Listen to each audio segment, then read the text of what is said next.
My grandson whispered. Dad pushed Mom into the fire. Then I uncovered the truth that shattered us all.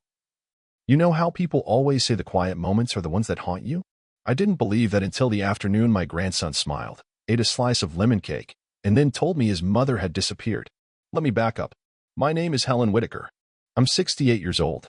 I've lived in the small town of Willow Falls, Oregon, nearly all my life.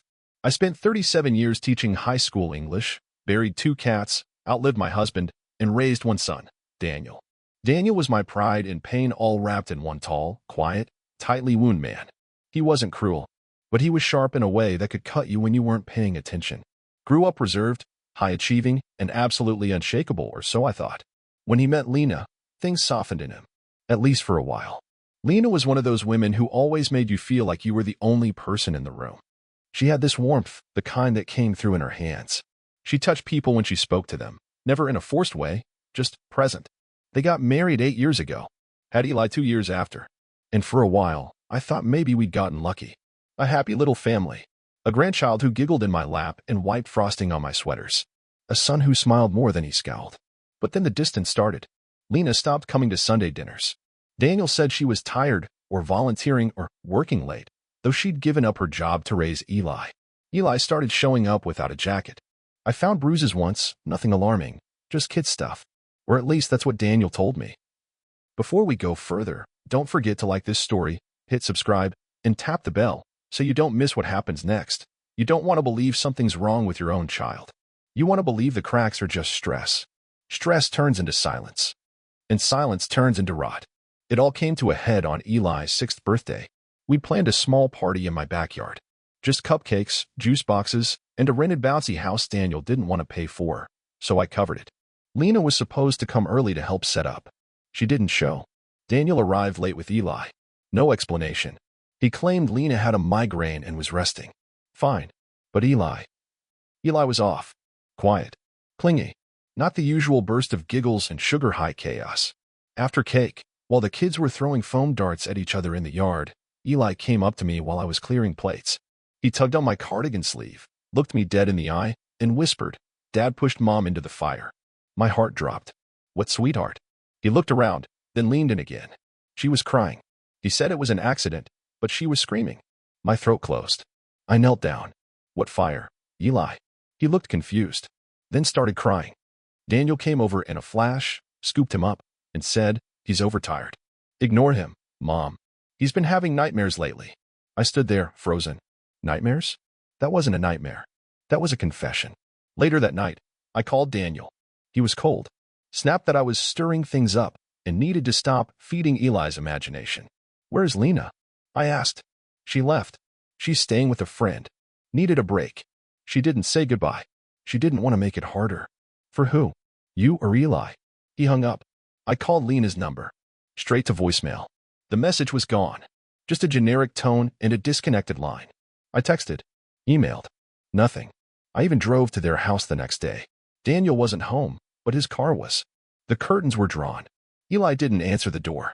That was the first time I noticed the faint scent of smoke near the back porch. I walked the perimeter, heart in my throat. Near the tree line, there was a burn mark in the grass. Charred, ashy, circular, big enough to be a fire pit, but no stones, no grill, nothing for cooking. Just scorched earth. I went back to my car and cried. Not the loud kind. The kind that shakes your chest so quietly it feels like you're dying from the inside out. Because I knew. I didn't have proof, but I knew. Something was very, very wrong. And the only person telling the truth was 6 years old. I didn't sleep that night. I sat in the kitchen reading through old photos, texts Lena had sent me. The last one, almost 3 weeks earlier, had just said, "Thank you for always being safe." I didn't know what it meant then, but now I did. The next morning, I went to the Willow Falls Police Department. I asked to speak to someone. I told them my daughter-in-law was missing, and I told them my grandson had said something terrifying. The woman at the desk was polite but stiff. "Adults are allowed to leave, ma'am. Has she told anyone she's in danger?" "No," I said. "But her 6-year-old says she screamed while she burned." That got their attention. It took them 2 days to assign someone. When I got the call from Willow Falls PD, I half expected them to brush it off, tell me Lena was probably off in some cabin or yoga retreat, clearing her head, like Daniel kept insisting. But instead, A woman introduced herself firmly as Detective Naomi Keene. I read your statement, Ms. Whitaker. I'd like to come by your home and speak to you in person. She arrived the next morning. No nonsense. Plain black slacks, white button-up, silver badge clipped to her belt like it belonged there. I liked her immediately. She didn't ask if I was overreacting. She didn't patronize me. She asked one thing. Where did your grandson say it happened?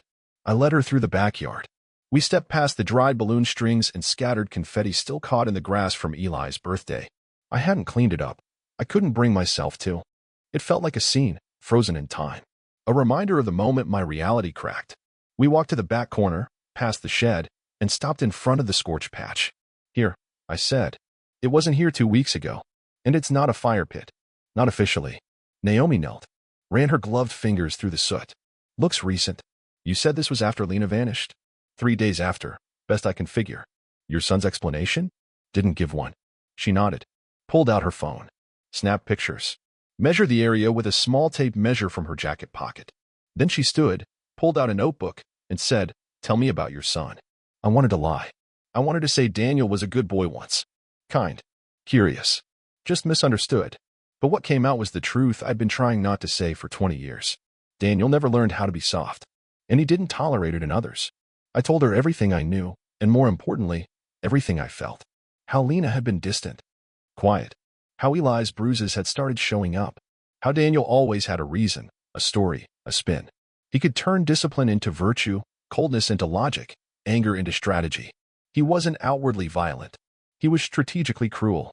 The kind of man who could make you feel like you'd broken your own heart, even when he was the one who cracked it. Naomi jotted everything down. When I was done, she asked the only question that mattered. Where is Lena now? I just looked at her. That's what I'm terrified to find out.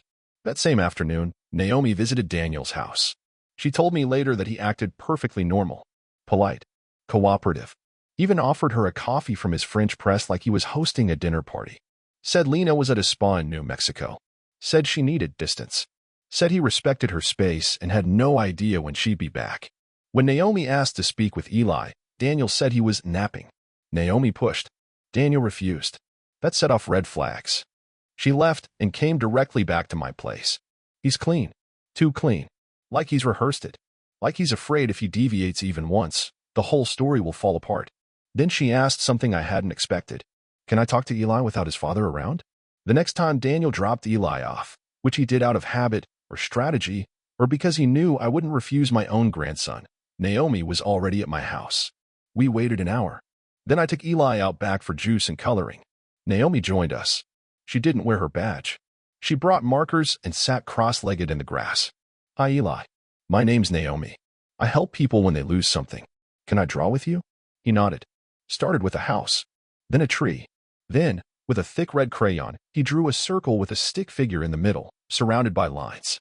Naomi pointed to it. What's that? That's the fire. What's in the fire? He didn't answer. Just pressed harder with the red crayon until the page tore slightly. Naomi's voice softened. Did someone get hurt in the fire, Eli? He nodded. Who? He looked up. Eyes full of water. Voice barely a whisper. Mom. I had to look away. Naomi reached for his hand. You're very brave, Eli. I know this is scary, but I'm going to help. He didn't speak again after that. Just crawled into my lap and curled against my chest. The next morning, Naomi filed a formal missing person report for Lena Whitaker. That gave her cause. Enough to bring in the forensic team.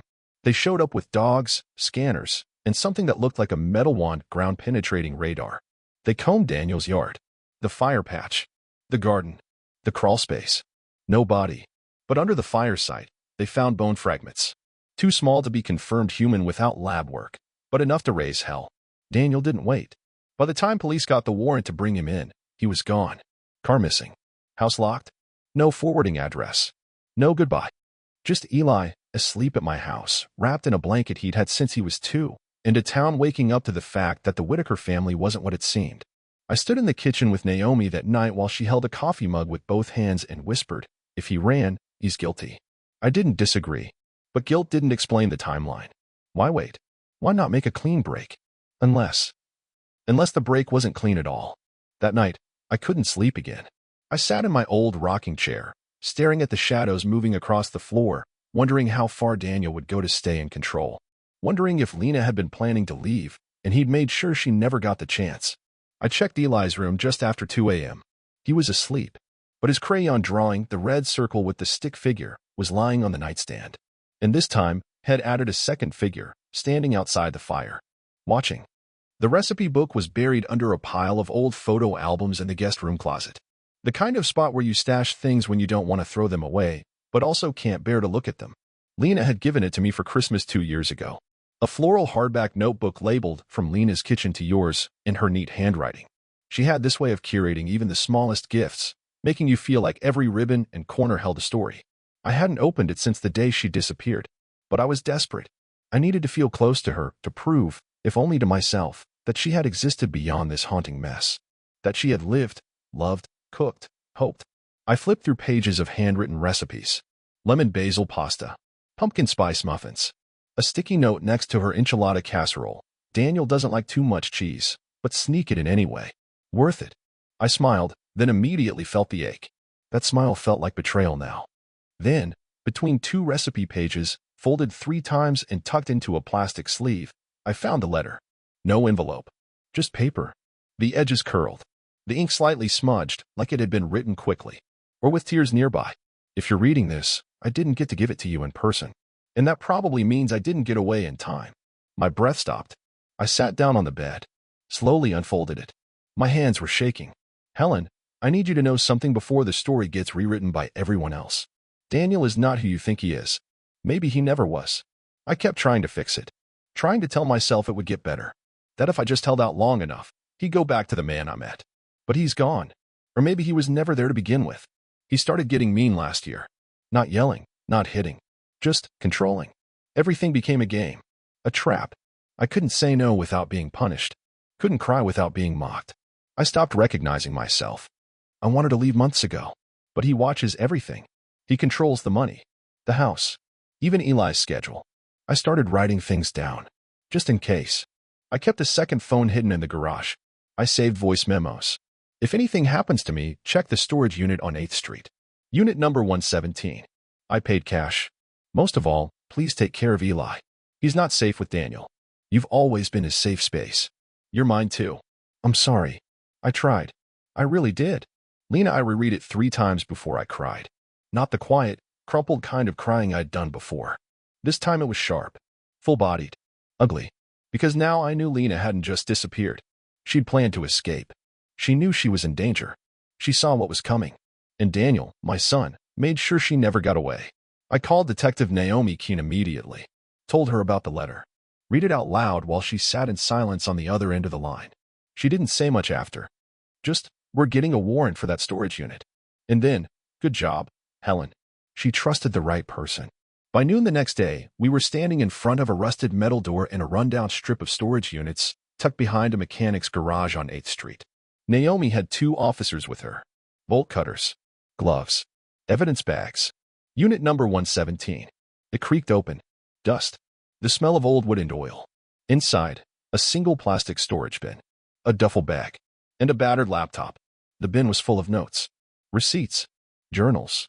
A disposable phone with a list of recordings. Dates. Times. Conversations. Lena had documented everything. Her fights with Daniel. The emotional manipulation. How he'd started isolating her. How he told her, once, if you ever try to leave with Eli, I will ruin you. There were recordings. One, dated a month before she vanished. Daniel's voice. I've already talked to a lawyer. If you leave, I'll make sure you never see Eli again. You want to play brave? Let's see how far you get before I take everything. Naomi played that one twice. Then took the phone into an evidence bag like it was a live weapon. The laptop was worse. There was a Word doc open from the last day Lena was seen. A list of things to pack. A timeline for leaving. A contact number for a woman named Tessa who ran a transitional housing shelter in Eugene. She'd made the plan. She had it down to the hour. And she never got to use it. That was all Naomi needed. By that night, Lena's status was officially updated from missing to suspected homicide. An APB went out for Daniel Whitaker. Pictures posted. Warnings shared. But there was no sign of him. No credit card use. No phone signal. No one matching his description in any hotel or rest stop for miles. And Eli? He hadn't said much since. He watched us silently as we packed his mother's evidence. Then he walked into the kitchen that evening, pulled a crayon from his pocket, and slid a new drawing onto the table. It showed a woman holding a child. Behind them was a dark figure with no face. Eli looked at me and said, "He's watching." Then he curled up on the couch and fell asleep. We thought he was gone. It had been 12 days since the warrant. 12 days of silence. Of dead-end leads. Of Naomi showing up at my door with a tired look that said, "We're trying." Eli had been staying with me the whole time, curling into bed without protest. No more red crayon drawings, no more whispers about fire. Just quiet. A still kind of grief that children shouldn't know how to carry. I wanted to believe the silence meant Daniel had run far, maybe even crossed state lines. That maybe he was too much of a coward to come back. But evil doesn't run when it's cornered. It watches, waits, and sometimes it sends a message. It was a Thursday when the school called. Eli had returned that week, mostly to keep things feeling normal. He liked school, or at least he used to. Art was his favorite. He'd always bring me scribbles of dinosaurs and aliens holding umbrellas. I framed a few. That morning, he wore a blue jacket and his favorite sneakers. Told me he wanted extra goldfish crackers in his lunch. Everything seemed okay, until I got the call. "Hi, Mrs. Whitaker. This is Principal Garvey from Willow Falls Elementary. We need you to come in." "What happened?" "Eli's okay, but we found something in his backpack that's raised concern. Officer Keene is already here." My stomach dropped. I didn't ask questions. Just drove. I got there in 12 minutes. Naomi met me outside the office. Her face was pale, serious. "We need to talk inside." Eli was sitting in the counselor's room, eating crackers, oblivious. A teacher was reading with him, like it was just another Thursday. Naomi led me into a side office and pulled out a sealed plastic bag. Inside was a note, torn from a yellow legal pad, written in Daniel's unmistakable, sharp handwriting. "You can lie to the cops. You can lie to him, but you can't lie to blood. He's mine. She's not." There was no name, but we didn't need one. He'd placed it inside Eli's homework folder, right between math worksheets and a cartoon coloring sheet. No fingerprints, no witnesses, just proof. Daniel was back. I felt something primal rise up in me. It wasn't fear. It was rage. He had watched, gotten close enough to plant that message, to remind me that the law might chase him, but he still knew how to reach us. Naomi stared at the letter like it might burst into flames. "He's escalating," she said. "This wasn't for Eli. This was for you. This was to remind you he still has control." I nodded. "He doesn't." "Helen, no. He thinks he does. But he made a mistake." "Which one?" "He underestimated who I become when someone threatens my family." That night, Naomi and 2 officers stayed posted outside my house. Eli slept in my room. I sat up, phone in hand, staring at the front door like I could will it to open and end this nightmare. I kept going over the message in my head. He's mine. She's not. What did that mean? Was he talking about Lena? Or was he talking about me? The next morning, Naomi came back with surveillance footage. She'd pulled the school's cameras. And there it was. At 6:17 a.m., nearly 2 hours before school opened, a tall figure in a baseball cap and black hoodie walked up to the building. The side door had been left slightly ajar. Construction workers had been there earlier in the week. He slipped inside. 10 minutes later, he walked out again, backpack in hand. Eli's. He'd snuck in, used a vulnerability in the building's security, placed the note, with surgical precision, and disappeared. But Naomi noticed something else. When she zoomed in on the footage, she froze the frame as the figure turned to the side under the outdoor light. The man was wearing gloves and a gold watch. The one I gave Daniel for his college graduation. A Seville timepiece. One of only 4 ever sold in our county. We had proof. Not just a theory. Visual confirmation. Now it wasn't just a missing person case. It was a targeted threat. Naomi got a warrant for Daniel's bank records. Most were dormant.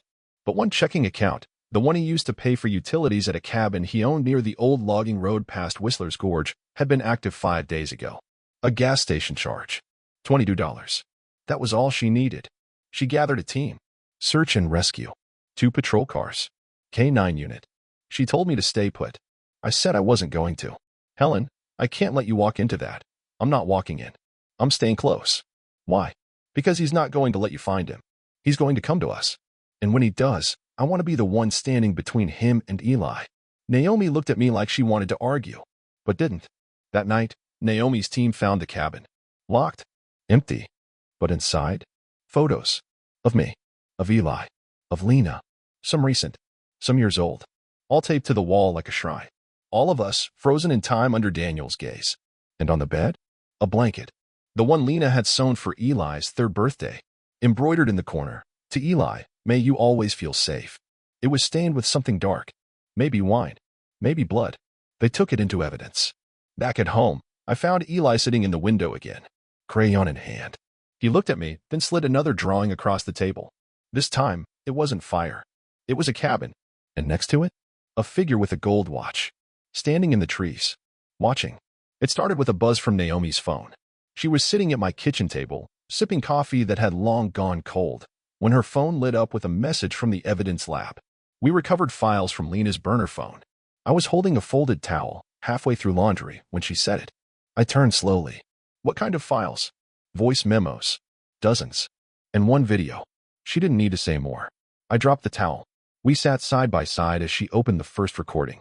The timestamp, 2 weeks before Lena disappeared. The sound was muffled at first, the faint beep of a microwave, the clink of silverware. Then Daniel's voice. "You really think they'll believe you? You'll sound hysterical." Lena's voice came next. Clear. Firm. "They'll believe Eli. He's 6. He doesn't even know what he's seen. He knows fear. And I've documented every bruise. Every threat. Every moment you turned a marriage into a prison." Silence. Then Daniel again.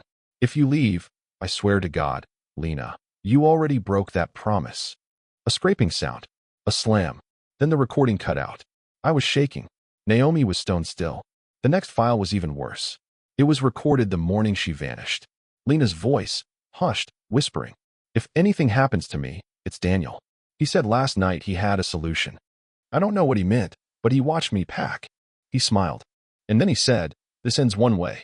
I'm scared. I'm so scared." She paused. Then, "Helen, if you ever hear this, please protect Eli. Don't let him think it was his fault. And don't let Daniel near him. Ever again." Then silence. Naomi hit stop. Neither of us moved. There was one more file. A video. The thumbnail showed Lena in the corner of the garage. You could tell it was early morning. Her hair pulled back, her eyes red. She was holding her phone like it was her only lifeline. "This is everything," she said. "I have the location of the safe. The passwords. I've stored the documents at the cabin's attic, the original marriage license, his insurance papers, and the sound of a door creaked off camera." She froze. Her eyes widened. "He's coming." The camera jolted sideways, the image blurred. Then black. The cabin. Not just a hideout. It was a storage locker for secrets. And we hadn't checked the attic. Naomi cursed under her breath. "We're going back. Tonight." They mobilized quickly. 2 unmarked cars. 3 officers. 1 K9. This time, they let me come. Not into the cabin, but close enough. I waited in the trailhead parking lot with one of the deputies, hands clenched around the wheel of my old Honda. The forest around us was dark. Silent. Too silent. It took 20 minutes for Naomi to call back. We found it. In the attic, buried under insulation, wrapped in an old quilt. A fireproof box. Inside, a copy of Daniel's psychiatric file from when he was 17. A restraining order filed against him in college. Sealed and never disclosed. Photos of Lena with a black eye. Notes he'd written to her. Dozens of them. Some sweet. Some disturbing. One simply said, "If I can't own you, I'll erase you." And at the very bottom, a necklace. Eli had given it to her. Plastic, red beads strung on yarn. She never took it off. Naomi's voice on the phone was tight. "Helen, the fire pit. The bone fragments. We're running DNA now. But with this, it's enough," I said. "Isn't it? To file murder charges?" "Yes." They issued a federal warrant that night. Daniel was now officially a fugitive. Armed. Dangerous. Likely unstable. And somewhere in Oregon. But I didn't sleep that night. Because something didn't sit right. If he wanted to run, he could have. But he didn't. He left a note in Eli's bag. He left clues. Breadcrumbs. This wasn't a getaway. This was a game. And we were playing it on his board. The next morning, Eli wouldn't eat. He sat by the window again. Drawing. He handed me the picture. This time, it wasn't the cabin. It was my house. And outside the window, the same faceless figure. Watching. I ran outside. Nothing. No footprints. No sign of a car. But the fear was rising again, deep in my chest like a flood. Daniel was circling. Not running. Circling. I called Naomi. "He's coming back." Why would he? Because this wasn't about escape. It was never about escape. Then what was it about? Revenge. It happened the following night. I'd been expecting it. Not in the hopeful way, like you expect a guest to arrive. In the way you expect a storm when the wind dies and the sky goes too still. Eli had fallen asleep in my bed again, his fingers curled around the edge of my sleeve like he was afraid I might vanish if he let go. I didn't move. I just lay there, listening. And at 2:17 a.m., I heard it. The back gate latch clicking shut. Soft. Deliberate. I slid out of bed like a ghost, moved barefoot through the house. Didn't turn on a single light. Just reached into the drawer near the front door and pulled out the pepper spray Naomi had insisted I keep close. My heart wasn't racing. It was calm, because I knew this was coming. Daniel had never been the kind to leave something broken, not without showing you exactly what it cost him. I stepped into the kitchen. He was standing by the back door, not trying to open it, just watching through the glass. Still in that black hoodie. Face leaner, eyes darker. But he looked the same. Too much like the boy I used to tuck in. Not enough like the man I hoped had become. I didn't open the door. I didn't move. Just looked at him through the glass. He tilted his head. Smiled. That same sharp-edged, too polite smile he'd always used when he wanted to make you feel like you'd missed something. Then he reached into his coat. I stepped back. But instead of a weapon, he pulled out a photograph. Pressed it against the glass. It was Lena. Pregnant. Smiling. Sunlight hitting her hair just right. He mouthed something I couldn't hear. Then he dropped the photo and walked away. No words. No knock. Just vanished into the trees again. By the time Naomi and the officers arrived, he was gone. No tracks.